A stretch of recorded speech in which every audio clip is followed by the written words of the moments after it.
जल्दी से स्टार्ट करते हैं।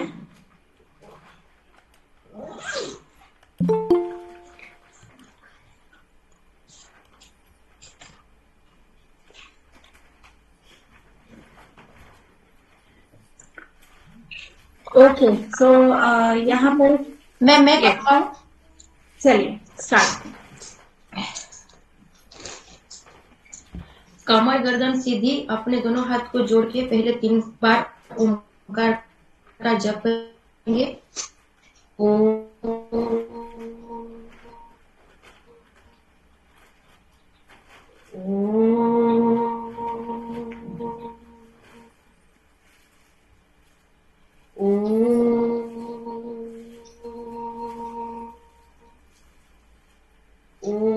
भूर्भुवः स्वः तस्य वितुर्वरेण्यं भर्गो देवस्य धीमहि धियो यो न प्रचोदयात्।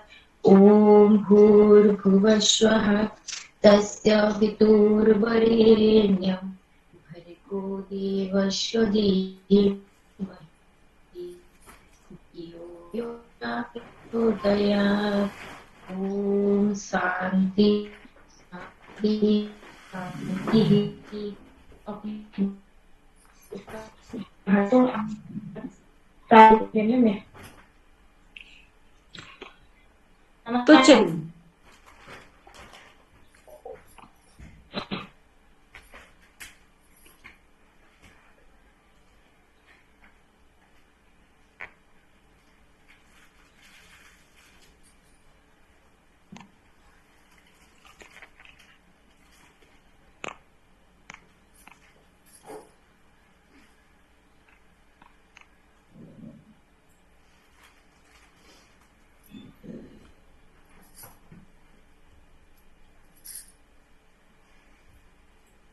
तो कल हमने विटामिन बी कंप्लीट कर लिया था।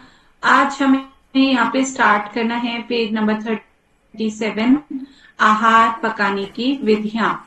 ठीक है, तो यहाँ पर हमारी जो है मतलब कि खाना बनाने का क्या तरीका है, किस तरीके से कुकिंग करनी चाहिए। और तो इसमें सबसे पहला है उबालना।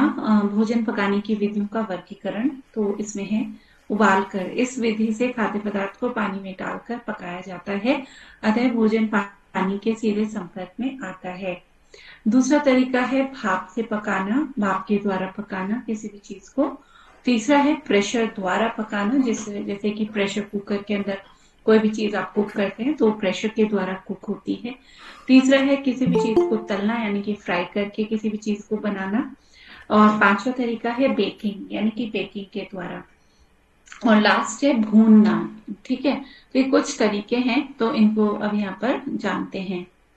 तो उबालना, इस विधि में खाद्य पदार्थ को पानी में डालकर पकाया जाता है, अतः भोजन पानी के सीधे संपर्क में आता है। उबालने के उदाहरण जैसे आप आलू उबालते हैं या राजमा उबालते हैं, छोले उबालते हैं, तो इन सबको आप पानी में डालकर सीधा बॉईल करते हैं, उबालते हैं, जिससे वो चीज पक जाती है और नरम हो जाती है। ठीक है, और इसी तरीके से भाप में पकाना, यह भी खाद्य पदार्थ को पानी द्वारा पकाने की एक विधि है, पर इस विधि में खाद्य पदार्थ पानी के सीधे संपर्क में नहीं आता है, बल्कि पानी द्वारा उत्पन्न भाप से पकाया जाता है। यानी कि प्रत्यक्ष रूप से नहीं, इसमें इनडायरेक्टली पानी का यूज होता है। प्रत्यक्ष भाप में पकाना, इस विधि से में खाना भाप के सीधे संपर्क में आकर पकता है। अप्रत्यक्ष भाप में पकना, इस विधि में खाद्य पदार्थ भाप के सीधे संपर्क में नहीं आता है, क्योंकि यह एक बंद डिब्बे में होता है और यह डिब्बा जब भाप से चारों तरफ से घिर जाता है तो उसी की ऊष्मा से भोजन पककर तैयार होता है। तो चलिए यहाँ पे अभी आप मुझे कुछ उदाहरण बताएंगे, भाप के द्वारा आप किन चीजों को पकाते हैं, उसका कोई भी एग्जाम्पल आप मुझे देंगे। हैंड रेज करेंगे फिर आंसर देंगे। भाप के द्वारा पकाए जाने वाली कोई भी कुछ उदाहरण, कम से कम 3 उदाहरण दें। यस विनोद, आप बताएं। इडली। जी, तो इडली में क्या होता है कि पानी के सीधे संपर्क में नहीं आती हैं, लेकिन इडली भाप में पकती है। यस जोशना, आप बताएंगे, आपने हैंड रेस किया। मोमोज।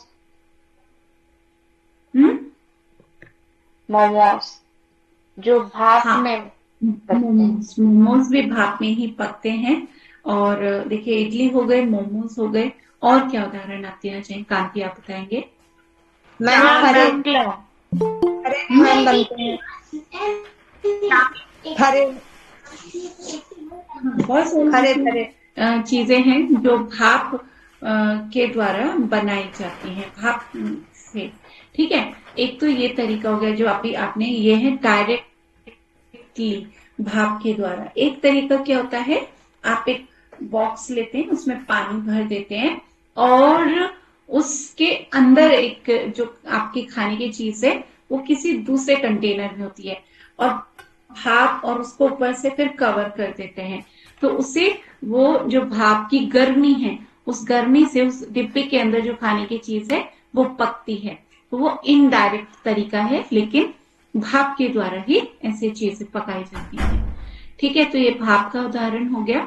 इसके बाद प्रेशर द्वारा, प्रेशर कुकर का, तो ये इसका एक उदाहरण है ही। इस विधि से भोजन को सामान्य से अधिक दबाव में पकाया जाता है, क्योंकि दबाव बढ़ने से तापमान बढ़ जाता है और भोजन जल्दी पक जाता है और गल भी जाता है। इस विधि के द्वारा भोजन पकाने के लिए प्रेशर कुकर नामक यंत्र का उपयोग किया जाता है। तो प्रेशर यानी कि अब आप समझिए कि जब प्रेशर कुकर के अंदर आप जो भी कुछ रखते हैं, उसके अंदर एक प्रेशर बनता है, वो एक हीट बनती, एक हीट, उसे कंटिन्यू हीट दी जाती है, गर्मी दी जाती है एक टेम्परेचर पर, और उससे क्या होता है कि वहां पे एक हीट के द्वारा, एक गर्मी के द्वारा एक प्रेशर बन जाता है प्रेशर कुकर के अंदर, और वही प्रेशर आपके जो खाने की चीज है प्रेशर कुकर के अंदर, उसको पकाता है।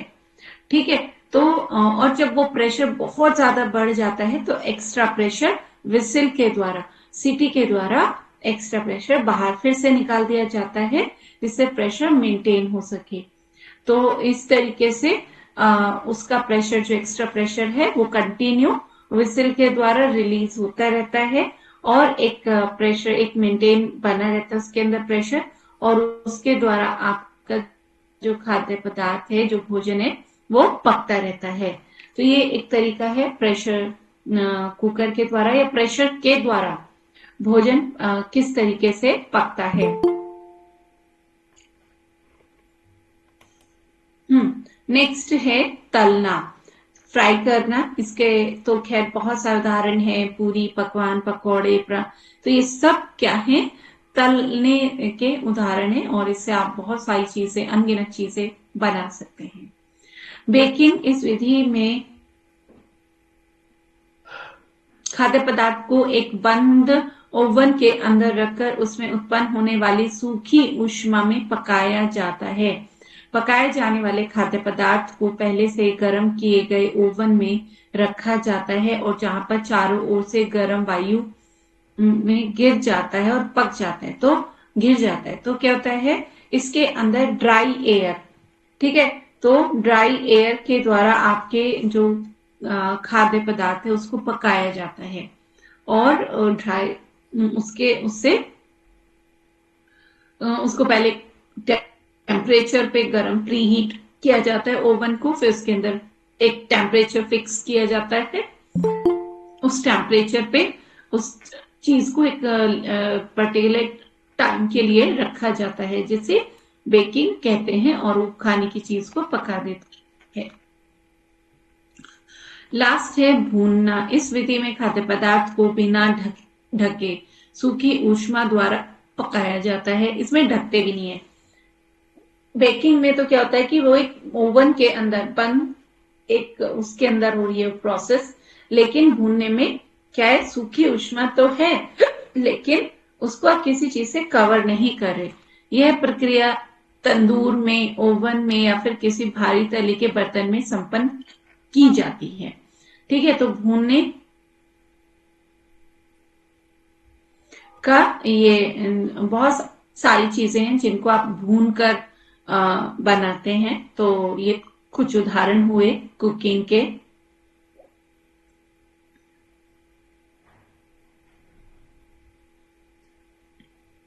इसके बाद हमारा जो नेक्स्ट टॉपिक है ये है यहाँ पर मिलावट।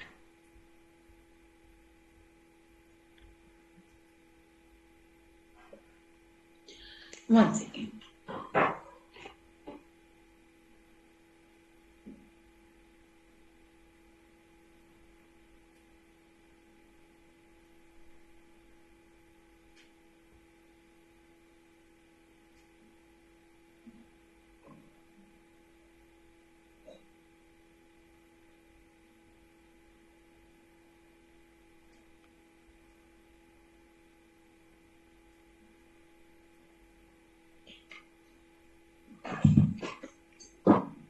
हाँ, तो खाद्य पदार्थों में मिलावट क्या है, परिभाषा, उद्देश्य और क्या इसके प्रकार हैं। दूध में, जल में, घी में, वनस्पति घी, हर चीज के अंदर आजकल मिलावट होने लगी है।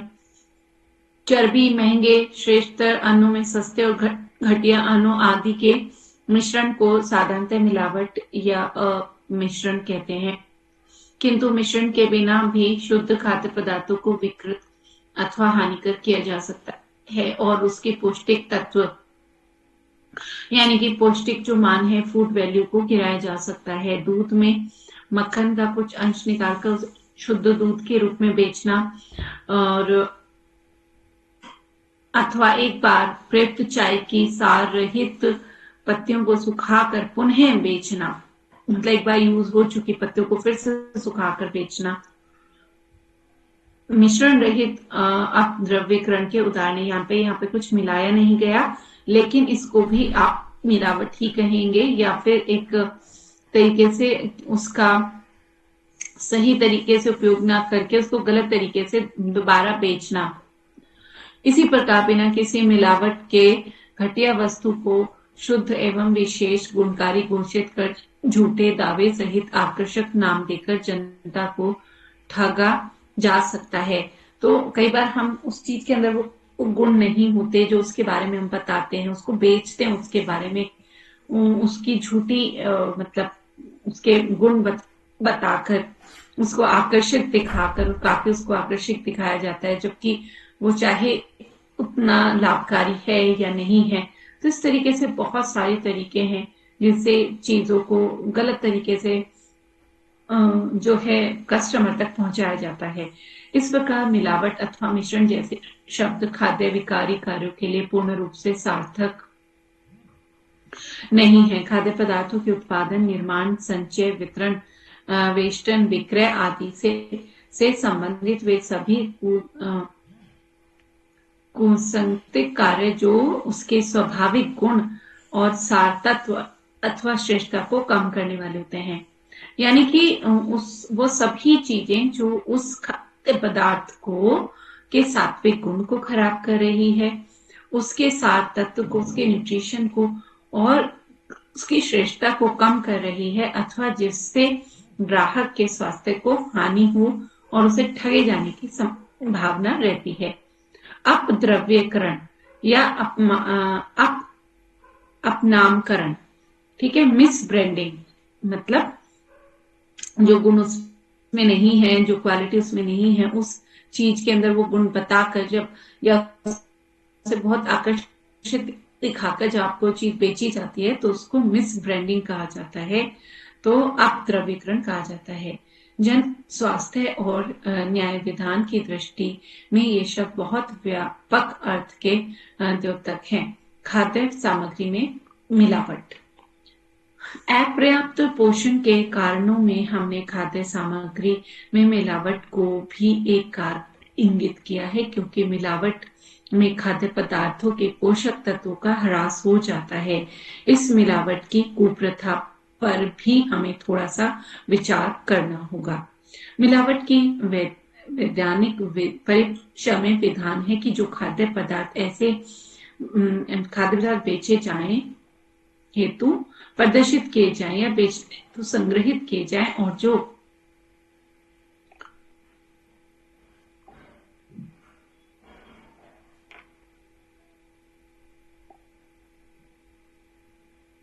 यस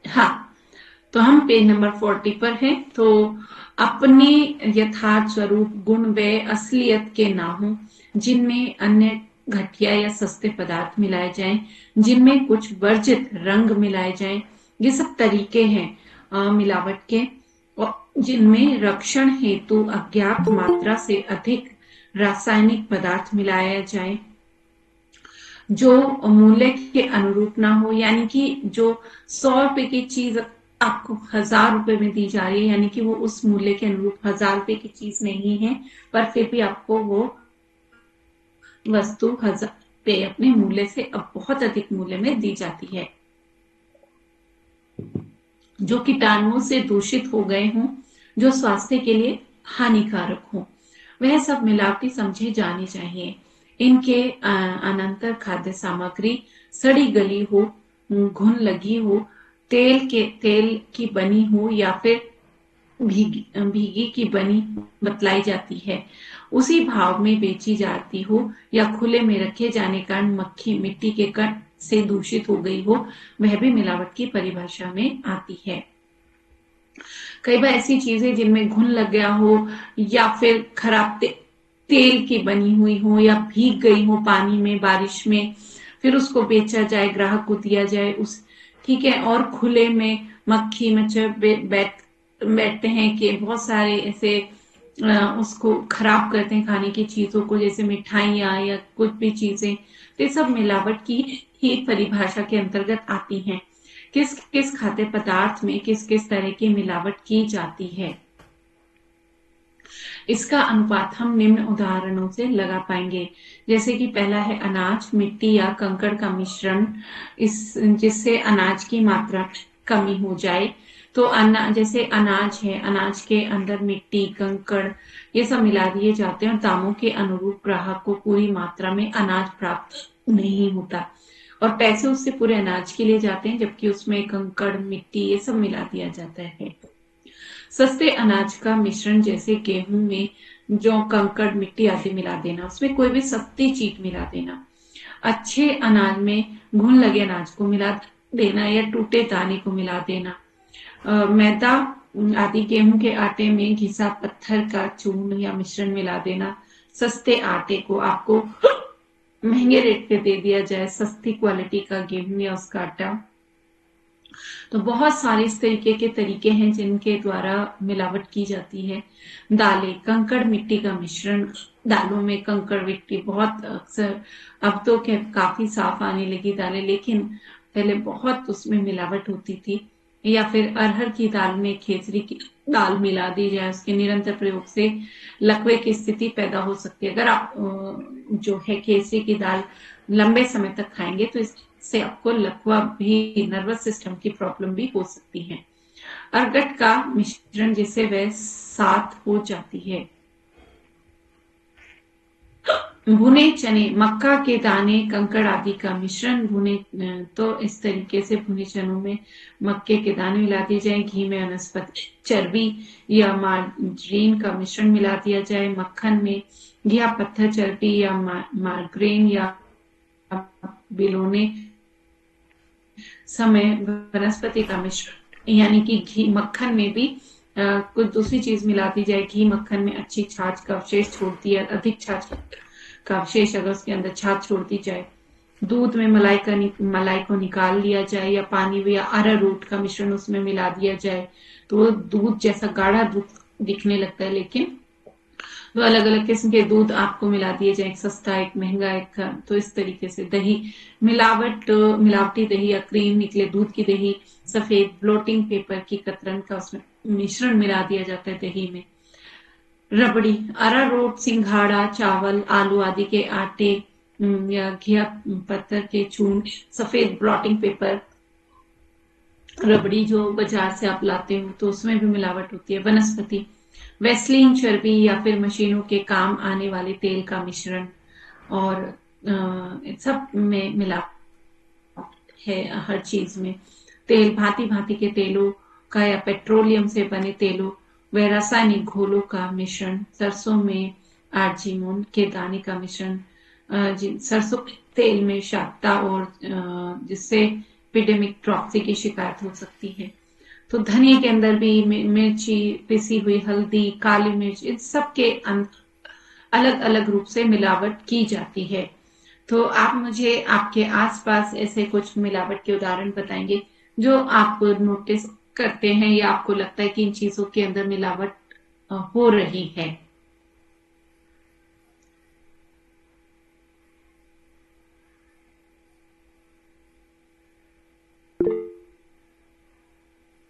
यस विनोद, आप बताएंगे।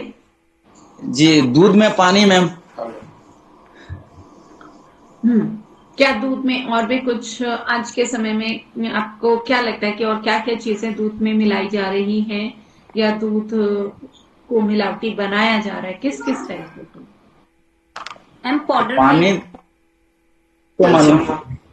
पाउडर मिल्क भी तो मिलाया जा रहा है आजकल दूध में। हाँ, तो और भी खतरनाक तरीके से दूध के अंदर बहुत ज्यादा मिलावट हो रही है। जैसे कि डिटर्जेंट पाउडर इवन मिलाया जाता है, उसमें मैम झाग यूरिया पैदा यूरिया मिलाया जाता है। हाँ, यूरिया मिलाया जाता है। तो इस तरीके से बहुत खतरनाक लेवल पर मिलावट हो रही है। अब आप ये देखिए, हमारे देश की जितनी जरूरत है दूध की, हम दूध, दही, मक्खन, घी और मावा, पनीर, जितनी मात्रा में उत्पादन और कितना उत्पादन है, जितना हम कंज्यूम करते हैं डेली बेसिस पर, तो ये देखना होगा कि क्या इतना ये प्योर चीजें क्या मार्केट में अवेलेबल है, जितनी हमारी जरूरत है, जितनी रिक्वायरमेंट है पूरे देश की। सो स्पेशली जैसे कि दूध की बात की गई, दूध के अंदर अलग अलग तरीके से बहुत ज्यादा मिलावट, सबसे ज्यादा मिलावट के चांसेस तो दूध के अंदर या दूध के जितने प्रोडक्ट्स हैं उसके अंदर सबसे ज्यादा मिलावट के चांसेस होते हैं। इसी के साथ साथ जैसे मावा और दही, पनीर, तो ये सब चीजें काफी मिलावटी होने लगी हैं। और आप और क्या उदाहरण देना चाहेंगे आपके किचन से जिसमें आपको लगता है कि मिलावट हो रही है? मैम काली मिर्च में पपीता के बीज भी तो मिले होते हैं। हम्म तो इतने छोटे लेवल पर चीजें खाने के अंदर मिलावट होती है कि वो मतलब बहुत बड़े लेवल तक वो चीजें, मतलब हम उनको इग्नोर नहीं कर सकते, लेकिन हाँ, हमें उनके प्रति अवेयर होना चाहिए। एटलीस्ट हमें पता होना चाहिए कि किन चीजों में मिलावट की क्या पहचान है, हम उनको कैसे पहचाने कि इसके अंदर मिलावट हो रही है या ये मिलावटी चीज है। तो उनको पहचानने की तरफ भी हमें ध्यान देना चाहिए। जब हमें पहचान होगी तो हम उस चीज को लेने में थोड़ा सा बचेंगे उस चीज से और शुद्ध चीज लेने की कोशिश ज्यादा करेंगे। तो चलिए आगे चलते हैं। यहाँ पर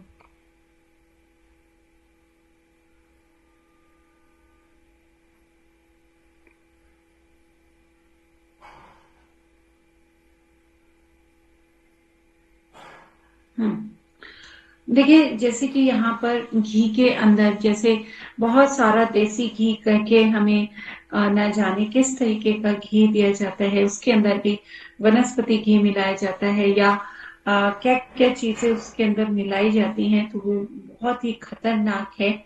और ये अभी मैम घी में तो मैम बहुत मिलावट हो रहा है। मतलब ऐसा घी आ रहा है वो पूरा मैम थोड़ा जलने से वो पूरा बहुत जोर जल जा रहा है और पूरा मतलब पेट्रोल जैसे जलता है, पूरा काला धुआं। हाँ, पूरा इतना जल्दी वो तो इस तरीके से बहुत ज्यादा मिलावट हो रही है। तो तो कोशिश ये होनी चाहिए कि हम उनकी चीज उन जो मिलावट है, एटलीस्ट उनकी जो मतलब मिलावट के पहचान है वो हमें होनी चाहिए। हम कैसे पहचाने कि इसमें मिलावट है या नहीं है। जैसे दूध के अंदर, रबड़ी के अंदर, मिठाई के अंदर तो है ही है, तेलों के अंदर भी सभी प्रकार के जो तेल हैं उनके अंदर भी पाम ऑयल काफी ज्यादा मात्रा में मिलाया जाता है, जो कि काफी सस्ता होता है और जो कि सभी प्रकार के तेलों में मिलाया जाता है। धनिये में जो है चावलों का भूसा या घोड़े की लीद तक मिलाई जाती है पिसे हुए धनिये में। पिसी हुई लाल मिर्च में गेरू, लकड़ी का लाल रंग, बुरादा, ये सब मिलाया जाता है। सूखे बेरों के छिलकों का बुरादा मिला दिया जाता है लाल मिर्ची के, पिसी हुई मिर्ची के अंदर।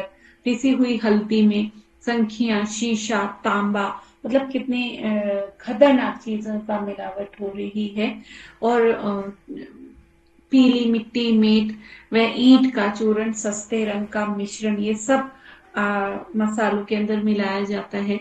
काली मिर्च, जैसे अभी आपने बताया कि पपीते के बीज या चूहे की मींगन, ये सब भी काली मिर्च के अंदर मिला दी जाती है। चाय के अंदर हल्की किस्म की पत्तियां, काम में लाई गई पत्तियां, लकड़ी का बुरादा, चमड़े का कतरन, बुरादे वाली चाय में मिट्टी का मिश्रण, ये सब चीजों का चाय की पत्ती में, क्योंकि चाय का कंजम्पशन काफी ज्यादा है हमारे देश में, और इसको अगर आप चाय को लोकल खुली हुई चाय खरीदते हैं तो आप उसमें ट्रस्ट नहीं कर सकते कि वो पूरी शुद्ध चाय आपको दी जा रही है। उसके अंदर अलग अलग किस्म की मिलावट होने के चांसेस बहुत ज्यादा हो सकते हैं। कई बार क्या होता है, रीयूज जो चाय की पत्ती है वो वापस से उसको बेच दिया जाता है। तो इस तरीके से कोशिश करें कि बहुत ज्यादा खुली चीजें जो है ना लें, या छोटे छोटे जो ब्रांड्स हैं उनकी चीजें लेने से जो चीजों से बचना चाहिए। मलाई, सफेद, अब देखिए दूध की जितनी भी चीजें हैं उनके अंदर ब्लॉटिंग पेपर जो है उसकी कतरन मिला दी जाती है, चाहे दूध हो, दही हो या फिर आपका मलाई हो, इन सब के अंदर ब्लॉटिंग पेपर को काफी ज्यादा उसका मिश्रण किया जाता है। कॉफी, चकोरी का मिश्रण इसमें मिलाया जाता है। मिठाइयों में कलर मतलब जितने बहुत सारे कलर ईडेबल हैं, लेकिन मिठाइयों में या खाने की चीजों में आजकल जो कलर यूज करने का ट्रेंड चला है बहुत खतरनाक है, और ये कलर्स भी जितने मिलाए जाते हैं, रंग मिलाए जाते हैं, इनसे भी आपको बचना चाहिए। कलरफुल मिठाइयाँ जो नॉर्मल का मतलब जिस रंग रूप की मिठाई है उसी में वो होनी चाहिए। अननेसेसरी किसी भी चीज के अंदर कच्ची फुल पात के बीजों या रेत का मिश्रण मिला दिया जाता है।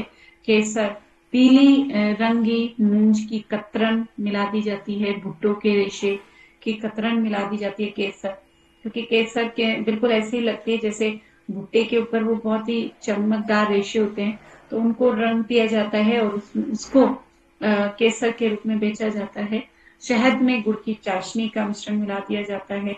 आइसक्रीम और कुल्फी में सिंघाड़े का आटा, अरारोट, सफेद ब्लॉटिंग पेपर की कतरन मिश्रण या फिर शक्कर के स्थान पर सैकरीन का उपयोग किया जाता है। इसके बाद बारी आती है शराब, पानी, मैथिली, टिट, स्प्रिट या फिर वार्निश का भी उसमें अल्कोहल में मिश्रण किया जाता है।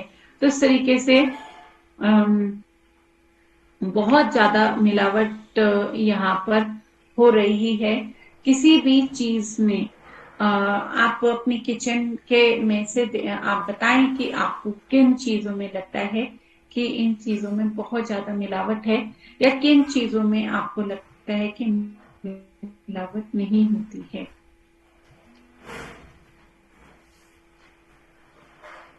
या आपको क्या लगता है कि मिलावट को रोकने के लिए क्या कदम उठाए जाने चाहिए?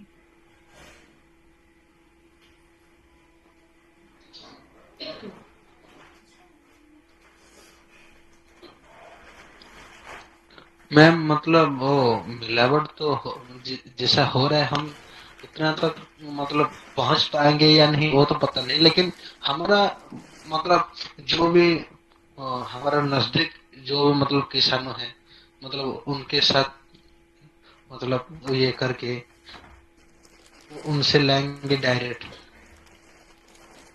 देखिए क्या होता है कि जब कोई फूड प्रोडक्ट मार्केट में आता है तो उसके लिए रिस्पॉन्सिबल होती है FSSAI। तो इससे जो सर्टिफाइड होनी चाहिए कंपनियां, उनको तो सुनीता आप अपना माइक म्यूट कीजिए। तो उस आपने कोई भी आपने ब्रांडेड चीज देखी खाने की, किसी भी पैकेट को आप उठाकर देखेंगे, उसके बैक साइड में आपको FSSAI का एक सर्टिफिकेशन आपको दिखेगा, यानी कि वो खाने की चीज जो है एक सर्टिफाइड है। तो जो उस एजेंसी के द्वारा या उसके डिपार्टमेंट के द्वारा ये सत्यापित किया गया है कि यह खाने की चीज जो है इसमें कोई मिलावट नहीं की गई है, ये खाने योग्य है। तो अगर इस चीज में मिलावट हो रही है तो इसका मतलब है जो FSI है वो वहां पर स्ट्रिक्ट नहीं है, उसको वो सही तरीके से खाने की जांच जो है नहीं कर रही है, जिसकी वजह से अपना माइक म्यूट कीजिए। अकेले खड़े होके खाना है तो फिर वो अकेले खाते हैं, और सुबह सुबह यूजुअली अशर खाता है पराठा। वेरी गुड बेबी, चलो खाओ। और नशे के लिए बने यहाँ पे कौन? माइक म्यूट कीजिए अपना। वैसे तो मम्मा इवनिंग स्नैक में देती है, चलो खाओ बेबी। तो यहाँ अब मेरी वॉइस बिल्कुल नहीं आ रही है, तो वॉइस आप अपना माइक म्यूट कीजिए। अभी लेता है हमें जाना पड़ता है ऐसे तोड़ तोड़ के। वन बाई पापा की ऐसे भोंच चुकी है एरोप्लेन की तरह। सर आप इनका माइक म्यूट कीजिए यहाँ पर, जिससे कि मेरा वॉइस क्लियर आ जाए। जब अशर खाना होता है तो उसके साथ मम्मा और पापा अपनी कॉफी पीते हैं। मेरी कॉफी का है, ये यहाँ कैसा है पानी? यहाँ भी क्या पानी? तो फिनिश करें, हम में से तो यहाँ भी गिरा है? तो यहाँ हम आपका नहीं आ रहा है। यहाँ पे बनाया है चना सैलेड। अशर खाएगा अपनी रोटी।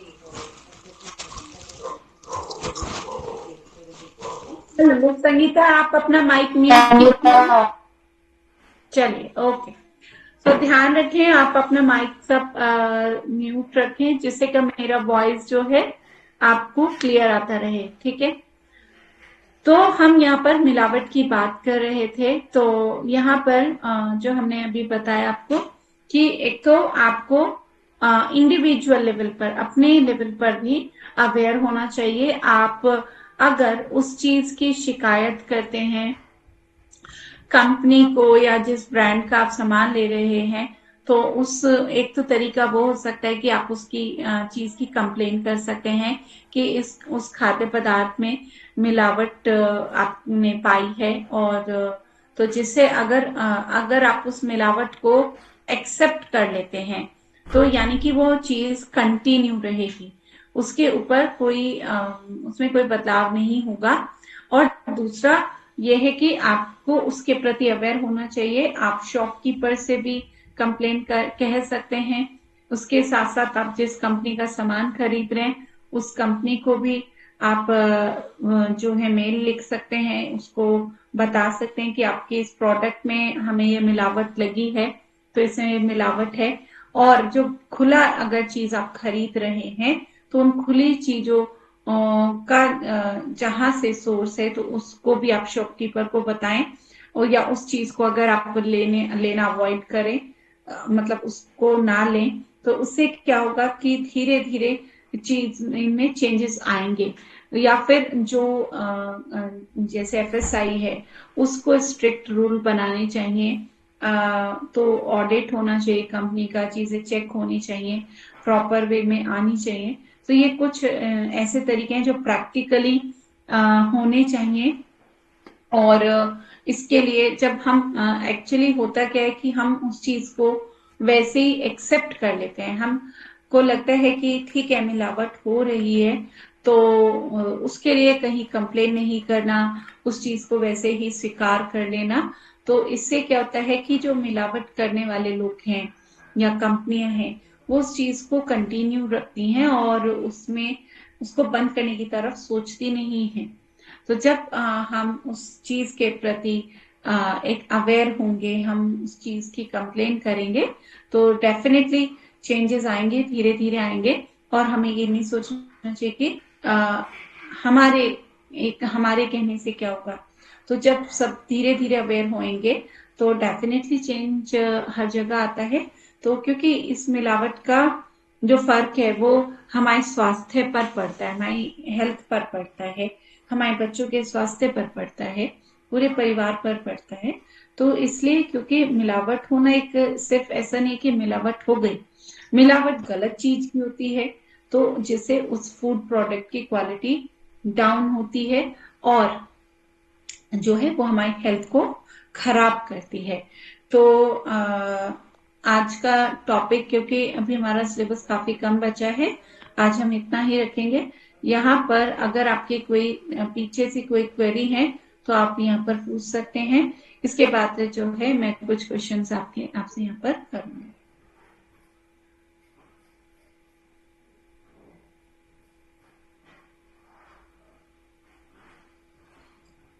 तो आपका जो है एग्जाम्स कब होंगे?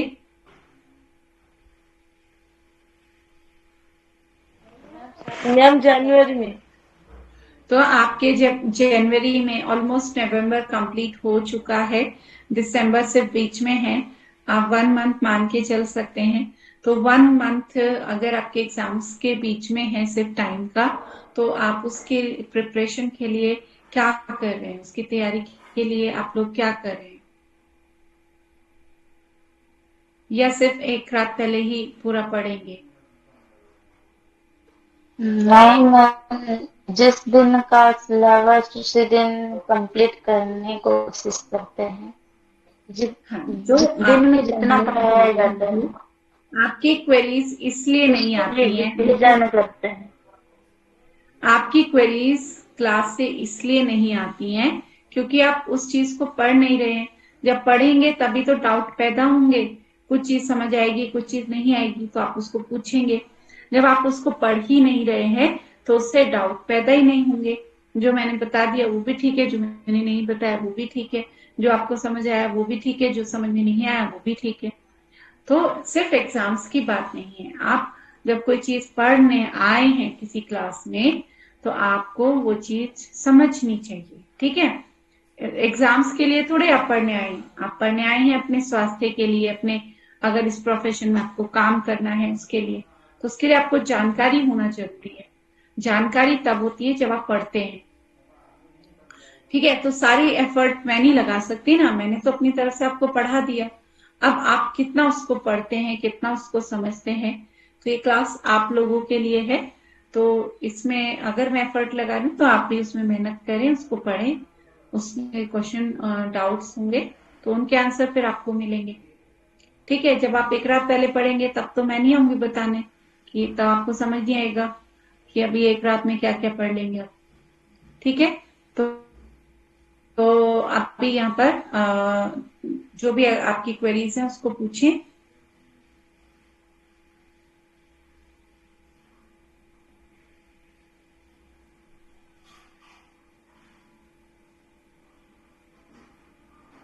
विटामिन, वसा में घुलनशील विटामिन कौन कौन से होते हैं? मैम विटामिन ए, डी और के। विटामिन ए डी ई और के। यस। और जल में घुलनशील विटामिन कौन कौन से हैं? बी और सी। बी और सी, ठीक है। तो जो विटामिन बी है, बाकी तो आपके सिलेबस में नहीं थे तो वो हमने पढ़ाए भी नहीं है। तो एक जनरल सा क्वेश्चन है, विटामिन डी आपको किससे मिलता है? विटामिन डी का सोर्स क्या है? मैम सूर्य किरण से। हाँ। हाँ, तो आप मुझे बताएंगे विटामिन बी जो है वो कितने प्रकार का होता है? मैम विटामिन B1, B12, हम्म,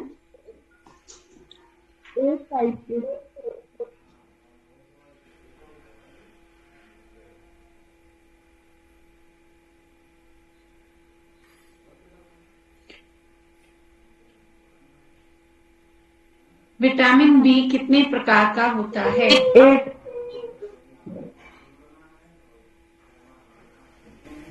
बताइए। एक प्रकार के मैम 8 प्रकार। कौन से होते हैं बताइए? एक बताइए, एक बताइए। सब अपना माइक ऑफ करें। यस। तो यहाँ पर आंसर देंगे शालिनी आप।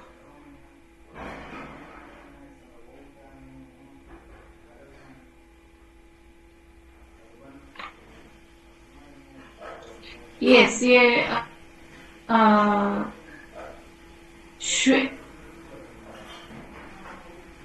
श्वेता रानी आप दीजिए answer.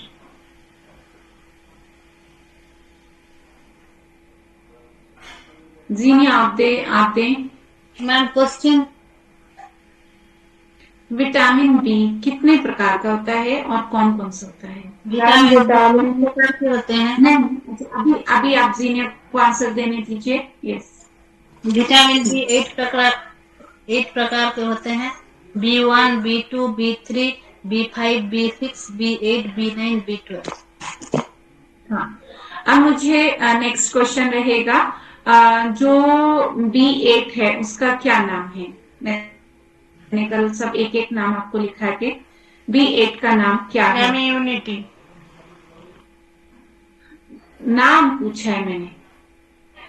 Biotin. Biotin. Yes, okay. And vitamin B1 को क्या कहते हैं? मैम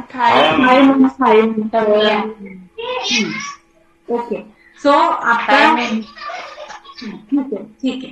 सो जो विटामिन बी है जनरली किन चीजों में पाया जाता है?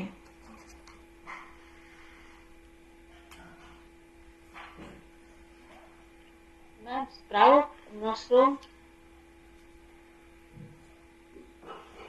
और भी बहुत सारे सोर्स हैं जो बहुत साधारण से सोर्सेस हैं जो आप रोज यूज करते हैं। मैम दाल में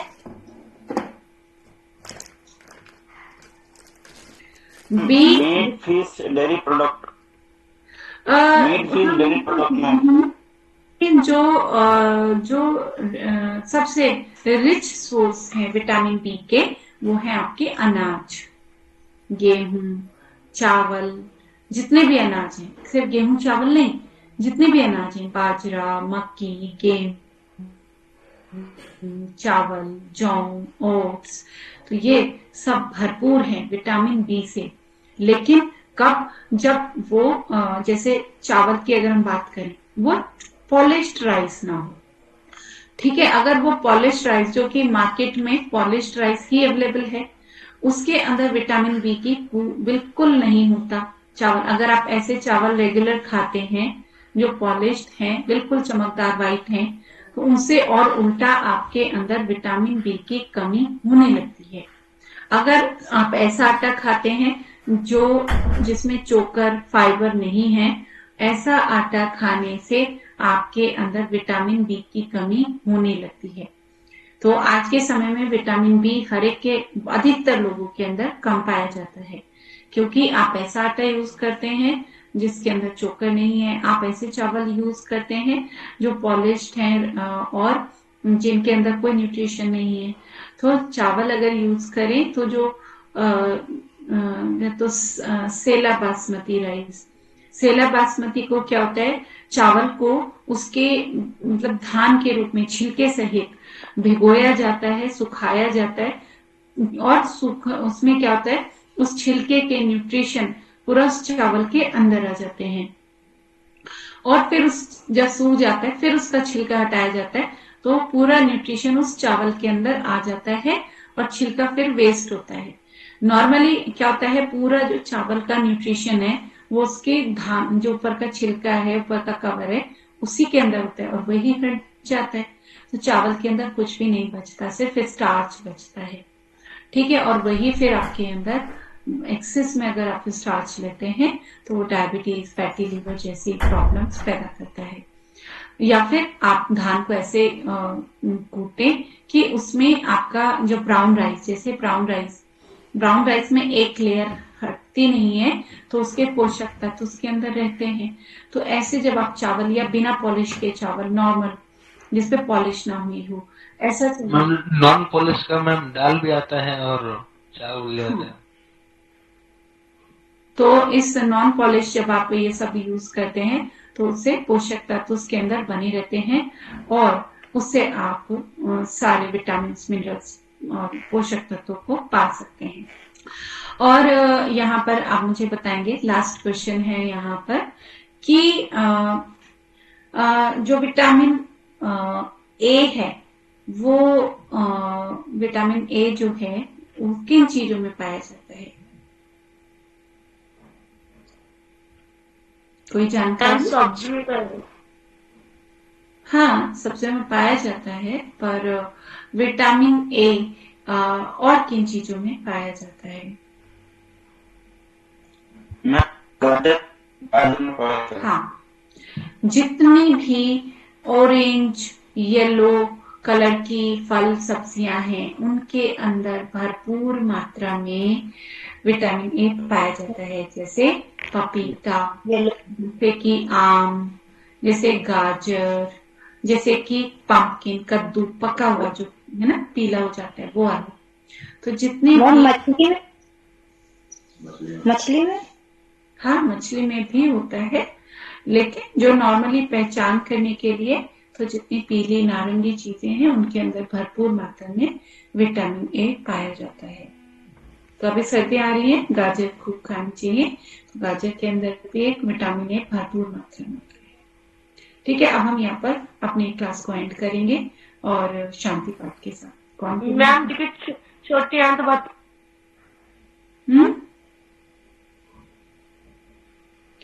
चलिए, तो यहाँ पर शांति पाठ के साथ आप अपनी क्लास को एंड करते हुए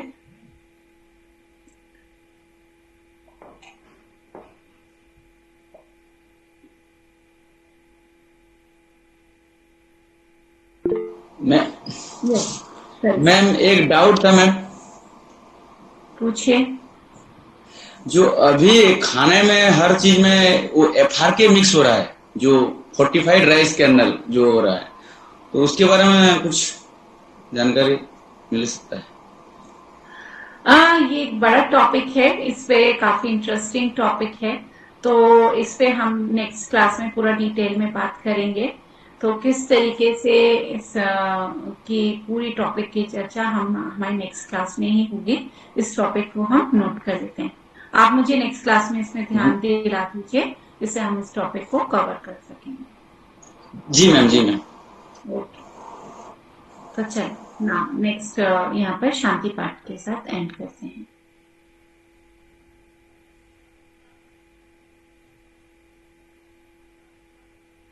आप ही यहाँ पे शांति पाठ कराएंगे विनोद जी, आप कराइए।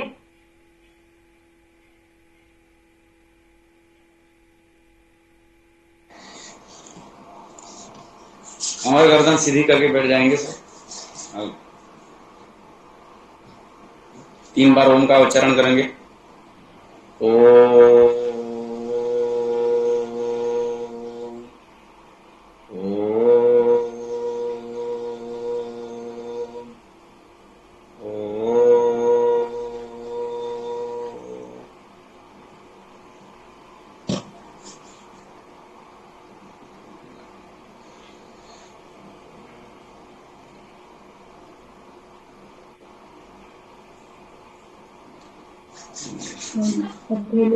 करते हुए अपनी आईज को कवर करें एंड रिलैक्स।